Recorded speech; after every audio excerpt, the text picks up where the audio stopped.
All right, this was the just revealed, updated 2025 Cadillac CT5 sedan. Yes, Cadillac is still building sedans. In fact, they're refreshing them. So you can see that it is largely the same as before, and structurally it is very, very similar to before.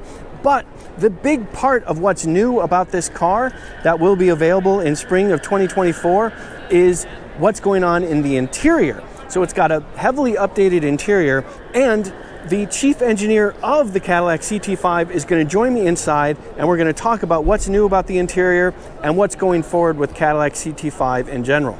But real quick, looking around the car, it's still got very clean lines. It still has these trademark vertical headlights right here. It's got a really interesting shape in the grille right here and some lower elements down here. We are still dealing with a front engine rear wheel drive architecture. So we have those kind of flowing lines. The sedan kind of flows back into the trunk here with the roof line. And then we have this rear that kind of comes to a point to a bit right here, and then we do have twin exhaust pipes. Now we are suffering a little bit with these fake tips right here, but the real tips are right behind it, so it's not so bad. Anyway, this is a shorter amount of time than I usually spend on the exterior, but I'm excited to start talking with the chief engineer. All right, now I am inside the 2025 updated Cadillac CT5, and in the driver's seat is Alexander McDonald. He is the global chief engineer of the CT4 and the CT5, and you're going to tell us about this updated car and what's new inside. Yeah, absolutely. So I think the first thing we draw attention to is the 33-inch LED display. Yeah, I mean, it's even when it's completely off, it's not at all subtle. It's a big piece of glass, yeah.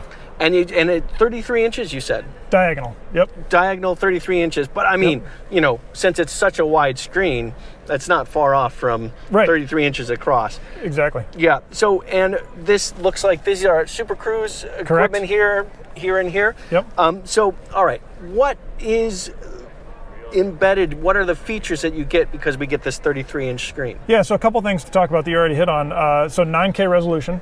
Ah, wow. So it's a really high resolution screen. It's really customizable. You can move content from pane to pane. Okay, and how many sections? Three generally. Okay, yeah. Yep. And so that's one thing to talk about is the 9K resolution and the customizable nature of it. As we look at the Super Cruise on this car, one thing to mention relative to the new interior is driver assistance, driver attention assist. So it uses the Super Cruise technology, monitors your attentiveness, and if you are drowsy or if you're not paying attention, it can help you stay close and stay attentive as a driver. Interesting. Yeah. Now, is that in the form of like warning bells, seat vibrations? It'll be an escalated set of warnings, including all those features that we have to communicate with the driver. Okay. Yep.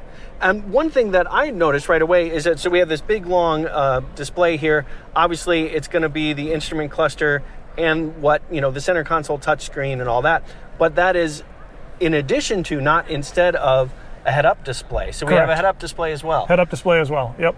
Now, is this going to be standard with the CT5, or do you have to get to a certain level before you get this? Yep, standard with the CT5. The heads-up display is optional, but the 33-inch display is standard. Yep. Interesting, okay. The other way to interface with this, it's a great touchscreen, but it's got a multifunction controller. Great. So this is a Cadillac interface that we've had for carryover, but it's really good.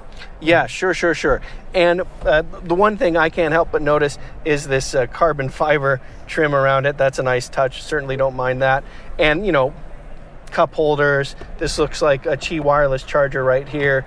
Yep. Some other buttons right here. We do have heated and ventilated seats for the front passenger. Good set of luxurious equipment in here. What else is specifically new for 2025? So the other thing that's new is a lot of active safety features. So we have intersection emergency braking. It's a camera-based system. Interesting. And it now is looking not only in front of you, but to the side.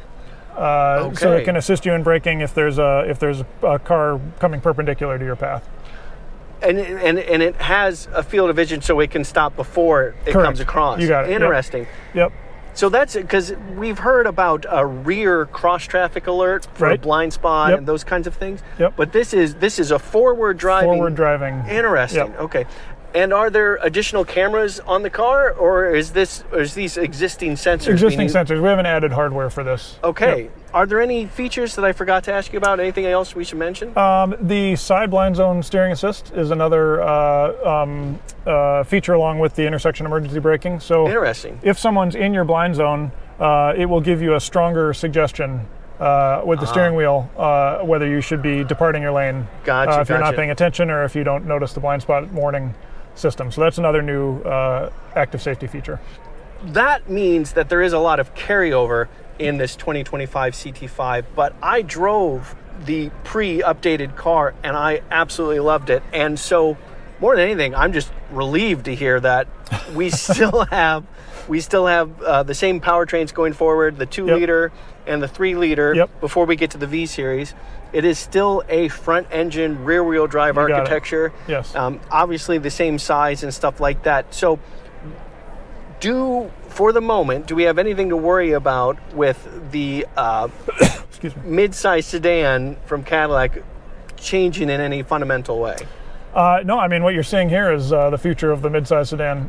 We've got all the great carryover dynamics, like you said, rear-wheel drive. That's critical. We'd have available all-wheel drive, but it still is a front-engine rear-drive architecture with all-wheel drive. So that continues. The powertrains are great. All those things are really high priority for us. My background is in vehicle performance on rear-wheel drive performance cars, so it's a good fit with what we're trying to do in the sedan market here. And that's one thing I absolutely love, is that this car was built to withstand the capabilities of the CT5 Blackwing. This core chassis was built with the Blackwing in mind. So even when you're in the premium luxury trim that has the 3-liter, you still get fantastic driving dynamics in that car, and really good road behavior generally in terms of ride. It's just a really well-built, really well-tuned machine. And the things that make a car great as a track-capable car also make a great luxury experience. So when you talk about stiffness of suspension attachment points, all the structure behind it, yes, it is Blackwing capable for sure, but also it would be equivalent to say it's also luxury capable. Yeah, sure. Allows you that ride and refinement. Yep. And I'm not just saying this, I tested this car and I reviewed it fairly thoroughly, and I came away very impressed. And it sounds like I shouldn't feel any different about this 2025 model year. Can you tell us when should we expect this one to be available? Spring of 24. Okay, so this is not that far away. Well, Alexander McDonald, Global Chief Engineer of the Cadillac sedans, CT4 and CT5, thank you so much for taking the time and sitting with me inside the updated Cadillac CT5 and its 33-inch diagonally new screen. Impressive.